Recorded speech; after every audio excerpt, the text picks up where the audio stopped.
Hey Cox Business customer! In this video, we'll show you how to better understand your bill. In many cases, your first bill can be higher than expected due to activation, installation, or certain one-time fees.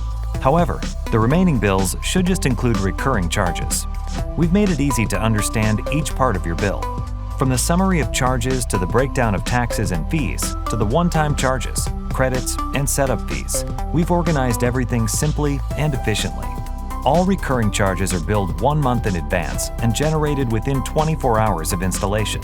Your bill summary includes the previous balance, last payment, and current amount due. You can view and pay your bill, sign up for automatic recurring payments, and paperless billing online via Cox Business My Account. Visit coxbusiness.com/start here for more customer resources.